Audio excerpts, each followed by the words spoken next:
हाँ हेलो। आज हम जो कॉन्सेप्ट लेने वाले हैं वो भी रिवीजन वीडियो है मोमेंट ऑफ इनर्शिया का। आज का जो हमारा टॉपिक है उसमें हम लोग मोमेंट ऑफ इनर्शिया एक ऐसे ऑब्जेक्ट का निकालने की कोशिश करेंगे जिसको सिमेट्रिकली पीसेस में कट किया है। यानी कि अगर किसी एक्सिस ऑफ रोटेशन के अबाउट ऑब्जेक्ट को ऐसे कट किया कि एक्सिस से देखने पर हर पीस का मास और मास डिस्ट्रीब्यूशन एक दूसरे के सिमिलर दिखे। किसके रिस्पेक्ट में? एक्सिस ऑफ रोटेशन से देखने पर। तो मैं कुछ एग्जाम्पल आपको देता हूं, जैसे कि आप किसी पिज्जा का एग्जाम्पल, आपका फेवरेट पिज्जा का एग्जाम्पल इमेजिन कीजिए। आपने देखा होगा कि पिज्जा जब हम ऑर्डर करते हैं और हमारे घर में आता है तो हम बॉक्स को ओपन करते हैं तो उसमें कुछ पीसेस कटे रहते हैं। बीचों बीच एक छोटी सी टेबल होती है। अगर वो जो छोटी सी टेबल है, प्लास्टिक का एक छोटा सा स्टॉपर लगा हुआ है, उसको ही मैं वहां पर सेंटर पे एक्सिस मान लो ऐसे परपेंडिकुलर, और हर पीस को उस एक्सिस पे के पॉइंट ऑफ व्यू से देखूं तो हर पीस ऑलमोस्ट ट्रायंगुलर शेप में चारों तरफ सेक्टर्स में डिवाइडेड रहता है और हर पीस का शेप ऑलमोस्ट दूसरे पीस के शेप जैसा है। एक्सिस से देखें तो सबका मास डिस्ट्रीब्यूशन एक जैसा है। अगर इस तरह के एग्जांपल हो तो अब एक चीज याद रखिएगा कि जो मोमेंट ऑफ इनर्शिया का फॉर्मूला पूरे ऑब्जेक्ट का है वही मोमेंट ऑफ इनर्शिया का फॉर्मूला किसी एक पीस के लिए भी काम करेगा।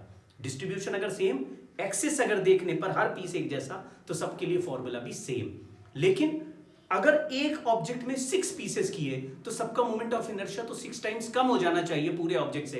बिल्कुल ठीक है, उसमें केवल मास 1/6 हो जा रहा है, इसलिए मोमेंट ऑफ इनर्शिया भी 6 से डिवाइड होगा। अदरवाइज फॉर्मूले में कोई चेंज नहीं आएगा। इसी बात को हम आज सीखते हैं। मैंने एक डेफिनेशन, एक स्टेटमेंट लिखा है, उसको आप चाहे तो नोट कर लीजिए। तो if a rigid body is cut into several symmetrical pieces with respect to axis of rotation, कोई एक एक्सिस इमेजिन कर लो, जैसे पिज्जा के एग्जांपल में एक सर्कुलर डिस्क की तरह मानो और हर छोटे टुकड़े को एक इंडिविजुअल पीस मानो। तो as seen from axis of rotation अगर हर पीस का सिमिलर मास डिस्ट्रीब्यूशन है, ये भी कहने की जरूरत नहीं कि सर एक पीस 30 डिग्री का था और दूसरा 60 डिग्री का था। केवल आपको ये देखना है कि एक्सिस से ऐसे सिमिलर सेक्टर्स बन के आ रहे थे, चाहे एक पीस दूसरे से एंगुलर वाइज या मास वाइज थोड़ा कम ज्यादा भी होगा, तो भी मोमेंट ऑफ इनर्शिया का फॉर्मूला एक पीस का वही रहेगा जो पूरे ऑब्जेक्ट का है। बट शर्त यह है कि जब आप पूरे ऑब्जेक्ट का मोमेंट ऑफ इनर्शिया लिख रहे हैं तो फिर मास पूरे ऑब्जेक्ट का लिखिए, फॉर्मूला सेम रखिए।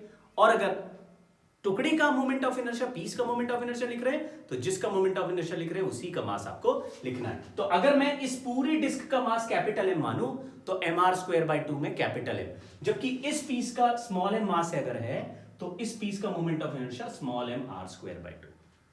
ये आपको फॉर्मूला mr²/2 यूज किया, बट फॉर्मूले में वही मास रखा जिसका मोमेंट ऑफ इनर्शिया पूछा है। जैसे कि दूसरा एग्जांपल, एक पील्ड ऑरेंज होता है। अगर ऑरेंज का ऊपर का कवर आप पील कर दीजिए और उसके बाद आप देखेंगे स्किन पील करने के बाद ऑरेंज में बहुत सारे नेचुरल पीसेस बने बनाए होते हैं। अगर उनके बीच में ही से ही हम एक्सिस ऑफ रोटेशन पास कर दें और ये इमेजिन करें कि ऑरेंज एक सॉलिड स्फीयर की तरह है, तो उसका हर पीस उस सॉलिड स्फीयर में सेंटर से एक्सिस से सरफेस तक एक जैसा डिस्ट्रीब्यूटेड दिखता है। अगर पूरे सॉलिड स्फीयर का moment of inertia 2/5 mr² about given diameter है तो हर पीस का मोमेंट ऑफ इनर्शिया भी 2/5 mr² होगा। आप समझना, ये जो ऑरेंज के हर पीस हैं उसके बीचों बीच से एक्सिस पास कर रहे हैं हम लोग ऑरेंज में।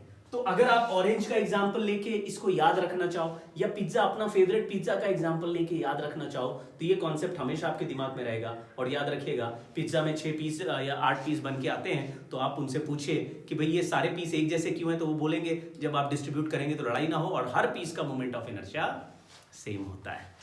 तो इसी कॉन्सेप्ट को लेते हुए कुछ क्वेश्चन सॉल्व करते हैं, लेकिन स्पीड थोड़ा फास्ट रखेंगे। इसमें भी मैंने यही सिखाने की कोशिश किया कि अगर पूरा सर्कुलर डिस्क आपको axis perpendicular passing through centre हो तो पूरे सर्कुलर डिस्क का अगर मास m है तो फिर मोमेंट ऑफ इनर्शिया पूरे सर्कुलर डिस्क का आया mr²/2। लेकिन अगर उसी डिस्क में से मैंने एक छोटा टुकड़ा कट कर लिया और वो टुकड़ा ट्रायंगुलर ऐसा दिख रहा है मुझे, तो उसका मास m के हिसाब से mr²/2। तो जिसका मोमेंट ऑफ इनर्शिया पूछा सिमिलर एक्सिस, सेम एक्सिस है। इसी तरीके से अगर आपके बर्थडे पे ऐसे सिलेंड्रिकल शेप का एक केक बन के आया और उस केक में से आपने एक पीस कट कर लिया और बिल्कुल सेंटर के अबाउट आपने सारे पीसेस को ऐसे सिमेट्रिकली कट कर लिया, तो किसी एक पीस का शेप दूसरे पीस से मिलता जुलता भी होगा और हर एक का मोमेंट ऑफ इनर्शिया भी पूरे सिलेंडर जैसा ही होगा। अगर इस सिलेंडर का मोमेंट ऑफ इनर्शिया mr²/2 है तो हर पीस का मोमेंट ऑफ इनर्शिया mr²/2 ही होगा। चलिए कोशिश करते हैं।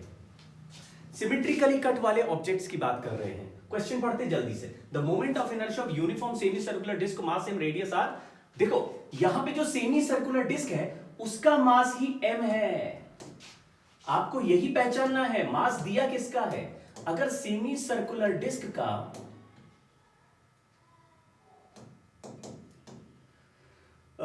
का मास m है तो फिर पूरा डिस्क बनाने की जरूरत नहीं है। जो पूरे डिस्क का मोमेंट ऑफ इनर्शिया वही सेमी सर्कुलर डिस्क का मोमेंट ऑफ इनर्शिया होगा। लेकिन इसको मैं प्रूव करके दिखाता हूं कि ये कॉन्सेप्ट सचमुच बनता कैसे। तो मैंने क्या किया, एक आधे सर्कल का moment of inertia axis passing through centre perpendicular to plane पूछा था, तो मैंने उसको डॉटेड लाइन से पूरे सर्कल में कंप्लीट कर दिया। अगर ये मास m का डिस्क है तो ये भी मास m का सेमी सर्कल होगा, तो दोनों मिला के पूरा सर्कल 2m मास का हो गया। अगर फुल सर्कल का मोमेंट ऑफ इनर्शिया पूछे तो mr²/2 है, लेकिन फुल सर्कल में अब मास 2m हो चुका है तो 2mr²/2 हो गया। बट इस सर्कल में एक आधा डिस्क ये है और एक आधा डिस्क ये है, और दोनों डिस्क सेंटर से एक लेफ्ट में एक राइट में बिल्कुल एक जैसे हैं। तो मैंने बोला अगर ये दोनों डिस्क का मोमेंट ऑफ इनर्शिया ऐड कर दे तो टोटल डिस्क बन जाएगा पूरे सर्कल का मोमेंट ऑफ इनर्शिया अभी अभी मैंने निकाल दिया 2mr²/2। लेकिन दोनों के दोनों हाफ सर्कल एक जैसे हैं तो दोनों का मोमेंट ऑफ इनर्शिया इक्वल होगा, तो मैंने I1 और I2 को पूरे सर्कल का हाफ कर दिया। अब पूरा सर्कल था 2mr²/2, तो उसका हाफ करेंगे तो mr²/2। तो same formula as whole disc चलेगा। याद रखिए जो पूरे डिस्क का आंसर है वही हाफ सर्कल का आंसर है, उसको हाफ करने की जरूरत नहीं, बिकॉज आप जो मास यूज कर रहे हैं वो सेमी सर्कल का ही है। अगर पूरे सर्कल का मास देके हाफ सर्कल का मोमेंट ऑफ इनर्शिया पूछे तो फिर मास हाफ करना पड़ेगा। इसका एक एग्जांपल हम बाद में करते हैं। नेक्स्ट पॉइंट भी ऐसे ही है, ये क्वेश्चन भी जेईई में पूछा गया है। लिखा हुआ है कि एक क्वार्टर सर्कुलर डिस्क है लेकिन इसी सेक्टर का मास m है। अगर इतने का मास m है तो पूरे डिस्क का मास m नहीं होगा, पूरे डिस्क का मास इससे 4 टाइम्स ज्यादा होगा, तो उसका आंसर भी इससे 4 टाइम्स ज्यादा होगा। फिर उसको 4 से डिवाइड करोगे तो सेम आंसर। कहने का मतलब यह है कि मास ऑफ गिवन पार्ट का अगर वैल्यू m है तो सेम फॉर्मूले में यही मास रख के मोमेंट ऑफ इनर्शिया लिख लो। ये 2-3 बार मैंने डिस्कस कर लिया बात, क्या कि अगर कोई बड़े ऑब्जेक्ट का मोमेंट ऑफ इनर्शिया पता है और उसमें से एक्सिस के अबाउट एक छोटा पार्ट ऐसा कट किया कि इसमें जोड़े जाने वाला हर पार्ट आपको एक जैसा दिखे, तो हर पार्ट के मोमेंट ऑफ इनर्शिया का फॉर्मूला वही होगा जो पूरे ऑब्जेक्ट का है। अब पूरे ऑब्जेक्ट का मोमेंट ऑफ इनर्शिया mr²/2 है, तो इस एक टुकड़े का भी mr²/2 लिखना, प्रोवाइडेड इस टुकड़े का ही मास m इसमें यूज कर रहे हो।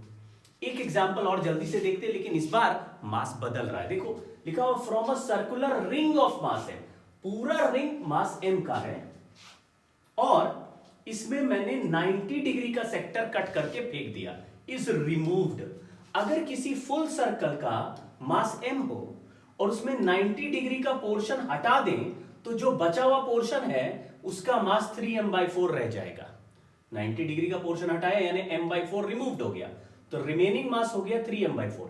अब अगर पूरे रिंग का मोमेंट ऑफ इनर्शिया देखें तो आंसर होता है mr², लेकिन इसमें जिसका पूछा है उसका मास m नहीं है, जिसका पूछा उसका मास है 3m/4। तो mr² में मास की जगह 3m/4 रखा, इसलिए फॉर्मूला सेम यूज किया लेकिन मास का वैल्यू इस केस में चेंज हो गया। अगर इतने पोर्शन का ही मास m होता तो आंसर mr² ही आता।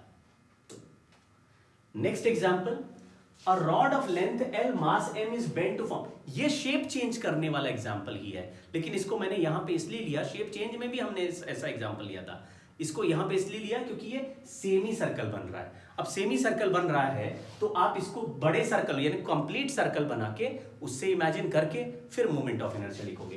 तो अगर ये पूरा सर्कल होता और डायमीटर के अबाउट हमसे पूछा जाता तो आंसर होता mr²/2, लेकिन उसमें तो फुल सर्कल का मास है, इसमें आधे सर्कल का ही मास m है, तो सेम फॉर्मूला मैंने लगा दिया फुल सर्कल का जो है वही सेमी सर्कल का भी है।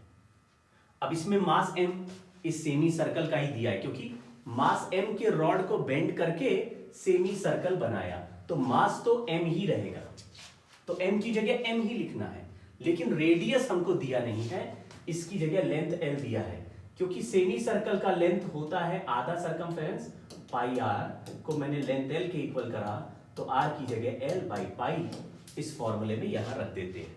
तो r की जगह l बाई पाई, r की जगह रखा एम आर स्क्वायर बाई 2, क्योंकि डायमीटर के अबाउट याद रखिएगा moment of inertia M R square by 2 है। ये बहुत बढ़िया एग्जांपल क्वेश्चन अभी रिसेंटली आया है, इसको भी जल्दी से कर लेते हैं। इसमें एक एबीसी इक्विलैटरल ट्राइंगल दिया है और डीईएफ एक और इक्विलैटरल ट्राइंगल इसके अंदर से बीच से कट कर लिया है, और पूछा है कि अगर पूरे एबीसी ट्राइंगल का moment of inertia I not है, तो ये जो बीच वाला इक्विलैटरल ट्राइंगल कट कर दें तो बचे हुए तीन का मोमेंट ऑफ इनर्शिया क्या होगा, इसी ओ के अबाउट क्वेश्चन पढ़ लो। ABC का moment of inertia perpendicular plane is I not as shown in the figure, the cavity DEF is cut. इसके बीच वाले ट्राइंगल को हटा के फेंक दिया, तो DEF हटाने के बाद रिमेनिंग पार्ट का मोमेंट ऑफ इनर्शिया क्या है। तो ये तो वैसा वाला क्वेश्चन भी हो गया जिसमें एक बड़े ऑब्जेक्ट में से छोटा ऑब्जेक्ट माइनस करते हैं, तो फॉर्मूला होता है remaining moment of inertia is total में से जो रिमूव किया उसका मोमेंट ऑफ इनर्शिया भी हटा दो। ये भी हमने एक क्लास में समझा हुआ है, उसका वीडियो भी मैंने पोस्ट किया हुआ है। तो इस एग्जांपल को ज्यादा समझने के लिए वो वाला वीडियो भी आप लोग देख लेना। लेकिन यहां पे मैंने लिखा कि क्योंकि डिस्ट्रीब्यूशन एक जैसा, आप ध्यान से देखो, एक बड़ा ट्राइंगुलर प्लेट है और उसमें से छोटा ट्राइंगुलर प्लेट है। अगर ट्राइंगुलर प्लेट के अंदर से ट्राइंगुलर प्लेट ही हटाओगे तो बड़े वाले के मोमेंट ऑफ इनर्शिया का जो फॉर्मूला है, देखो ओ उसका भी सेंटर है, और DEF वाला जो ट्राइंगल हटाया उसका सेंटर भी ओ ही है, तो जो बड़े वाले के लिए फॉर्मूला होगा वही छोटे वाले के लिए फॉर्मूला होगा। यही हमने इस कहानी में सीखा है, क्या कि एक बड़े ऑब्जेक्ट के एक्सिस के सिमेट्रिकल एक और सारे टुकड़े बनाए जाएं, सिमेट्रिकली होना चाहिए।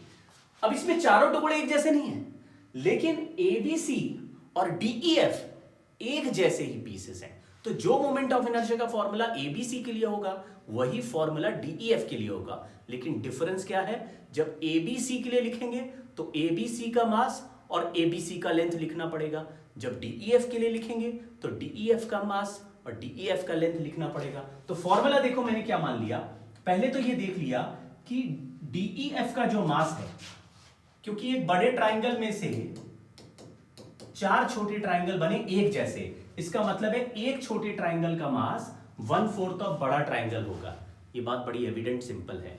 दूसरा, अगर मैंने पूरे बड़े वाले ट्राइंगल का मोमेंट ऑफ इनर्शिया जिसको I नॉट बोल रहे हैं उसको कुछ अल्फा ml स्क्वायर मान लिया, मतलब ऐसे मान लिया कि इसमें ये मास भी आएगा और जो इसका डायमेंशन है वो भी आना चाहिए। इसमें डायमेंशन लेंथ l का है, अगर ये सर्कल होता तो रेडियस r के हिसाब से लिखते, तो अल्फा ml स्क्वायर लिख दिया। अल्फा का वैल्यू हमें नहीं पता, लेकिन DEF का जब मोमेंट ऑफ इनर्शिया लिखेंगे उसमें भी यही आना चाहिए, बट DEF का मास मैंने m/4 लिख दिया और DEF का लेंथ l/2 लिख दिया, क्योंकि ये मिड पॉइंट पे आ रहा है, ये l/2 हो गया। तो सेम फॉर्मूला लगाया, जो बड़े ट्राइंगल के लिए है वही फॉर्मूला छोटे ट्राइंगल के लिए, अल्फा का फैक्टर सेम है। लेकिन बड़े ट्राइंगल का क्वेश्चन लिख रहे हैं तो बड़े ट्राइंगल का मास और उसी का लेंथ, और छोटे ट्राइंगल के लिए तो छोटे ट्राइंगल का मास और उसका लेंथ। तो ये हमने मोमेंट ऑफ इनर्शिया निकाला, ये 2 का स्क्वायर हो गया 4 मिला के 16 हो गया, यानी कि ये सारा formula alpha ml square by 16, but alpha ml square को तो हमने I नॉट मान रखा है, तो ये I नॉट बाई 16 हो गया। तो हम क्या सीख गए कि अगर बड़े ट्राइंगुलर डिस्क का मोमेंट ऑफ इनर्शिया था I नॉट सेंटर के अबाउट, तो छोटे वाले का I नॉट बाई 16 इसलिए आया क्योंकि फॉर्मूला सेम होता है, बस मास और लेंथ हमको कन्वर्ट करके लिखने पड़ते हैं। फिर हमने लिख दिया रिमेनिंग का, इस पूरे ट्राइंगल से छोटा ट्राइंगल सब्ट्रैक्ट कर दो, छोटे ट्राइंगल का I नॉट बाई 16 आ गया है, I नॉट में से I नॉट बाई 16 माइनस किया तो 15 I नॉट बाई 16 हमारा आंसर आ गया।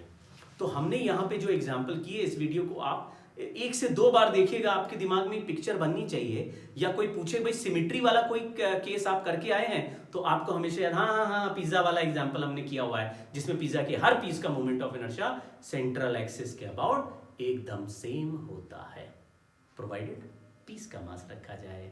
आई होप आपको ये समझ में आया हो। Thank you.